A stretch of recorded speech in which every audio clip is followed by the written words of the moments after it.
Hello, नमस्कार।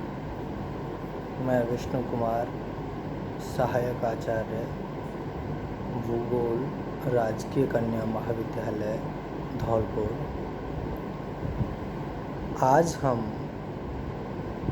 मानव भूगोल BA second year के द्वितीय प्रश्न पत्र के मानव प्रजाति अध्याय के बिंदु संख्या टेलर के अनुसार मानव प्रजातियों का वर्गीकरण और उनके कायिक लक्षण तथा उनका वितरण बिंदु की चर्चा करेंगे। पिछली कक्षा में हमने मानव प्रजातियों की परिभाषा, विकास के कारण, मानव प्रजातियों के वर्गीकरण का आधार तथा मानव प्रजातियों का विभिन्न विद्वानों के द्वारा वर्गीकरण पढ़ा। आज हम ग्रिफिथ टेलर महोदय ने मानव प्रजाति की 7 प्रकार के वर्गीकरण किए हैं। उन 7 वर्गीकरणों को अध्ययन करेंगे। प्रथम प्रजाति जिसको टेलर ने प्राचीनतम प्रजाति माना है वह नेग्रिटो प्रजाति है। यह प्रजाति विशेष रूप से कांगो बेसिन, पश्चिमी दक्षिणी पूर्वी अफ्रीका, श्रीलंका, पूर्वी द्वीप समूह, वेस्ट इंडीज या विशेषकर भूमध्य रेखीय क्षेत्रों में पाई जाती है। इस प्रजाति का शिरस्थ सूचकांक 68 से 70% तक होता है। केसों की आकृति छल्लेदार या सपाट होती है। नासिका सूचकांक 95 से 100% तक होता है तथा त्वचा का वर्ण काला होता है। इस प्रजाति का कद मध्यम नाटा होता है। इसकी लंबाई लगभग 140 सेंटीमीटर से 158 सेंटीमीटर के बीच में होती है। यह टेलर के अनुसार मनुष्य की सबसे प्राचीनतम प्रजाति है। टेलर महोदय ने बताया कि मनुष्य का जन्म स्थान मध्य एशिया रहा है।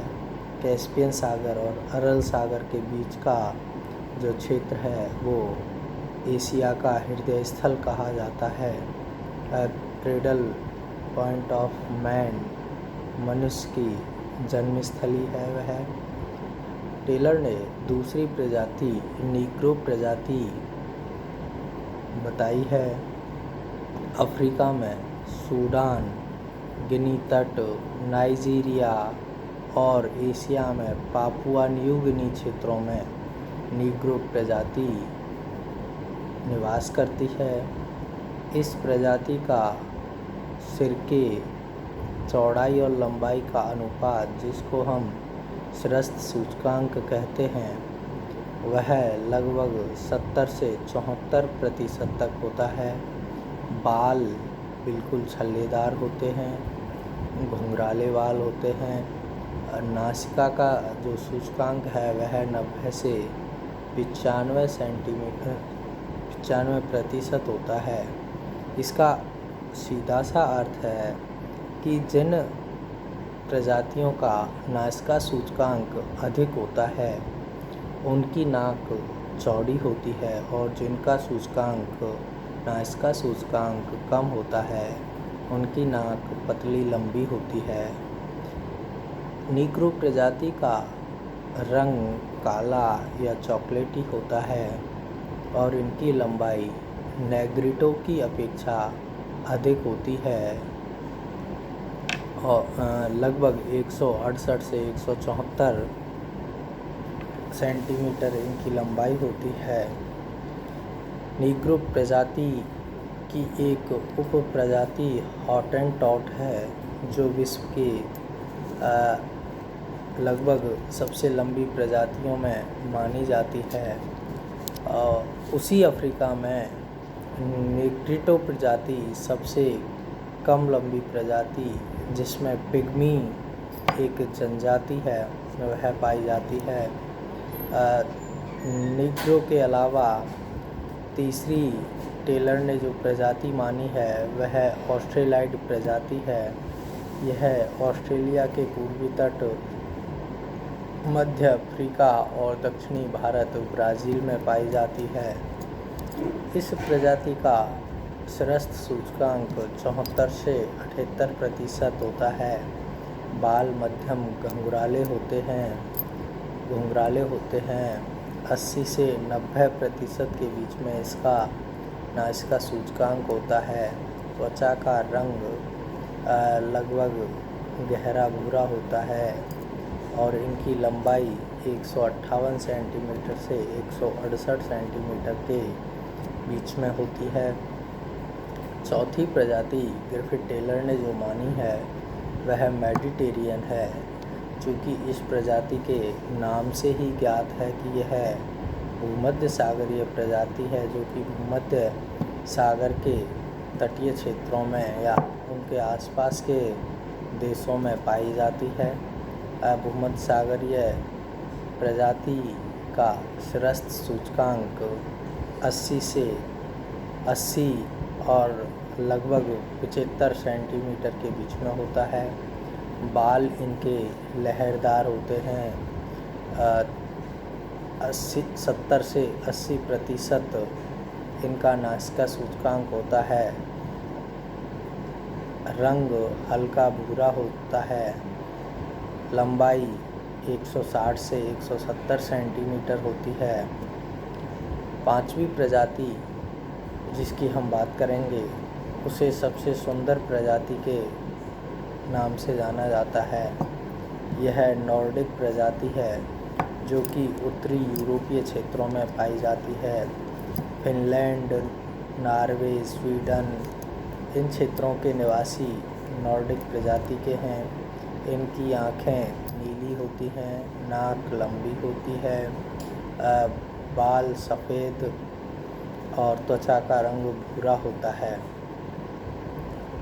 इनकी लंबाई भी मध्यम होती है, परंतु नाक इनकी सबसे लंबी होती है। इस प्रजाति की यह एक महत्वपूर्ण विशेषता है, इनकी नाक का लंबी होना। छठी प्रजाति अल्पाइन प्रजाति है। अल्पाइन प्रजाति का केंद्र आल्प्स पर्वत के आसपास का क्षेत्र रहा है। भूमध्य सागर के निकटवर्ती क्षेत्र, दक्षिणी अमेरिका, दक्षिणी यूरोप, मध्य एशिया अल्पाइन प्रजाति के क्षेत्र हैं। इनका सिर सूचकांक 82 से 84% रहा है। केशों की आकृति सीधी रही है। त्वचा का रंग श्वेत रहा है और नासिका सूचकांक 50 से 60% रहा है। अंतिम सातवीं जो प्रजाति है वह मंगोलिक प्रजाति है, जो कि सबसे नवीनतम प्रजाति ग्रिफिथ टेलर ने मानी है। ग्रिफिथ टेलर के अनुसार इससे की त्वचा का वर्ण पीला होता है। यह मध्य एवं पूर्वी एशिया, मंगोलिया, चीन, जापान, वियतनाम आदि देशों में पाई जाती है। इस प्रजाति के बाल सीधे होते हैं। लंबाई 154 से 164 औसत होती है। नासिका सूचकांक 45 से 50% के बीच में होता है। इस प्रकार टेलर ने जिन 7 प्रजातियों को वर्गीकृत किया है, उनके शारीरिक लक्षण हमने पढ़े, उनका निवास क्षेत्र पढ़ा कि वह प्रजाति कौन से विशेष क्षेत्रों में पाई जाती है। धन्यवाद। अगली कक्षा में हम भारत में मानव प्रजातियों का वर्गीकरण पढ़ेंगे।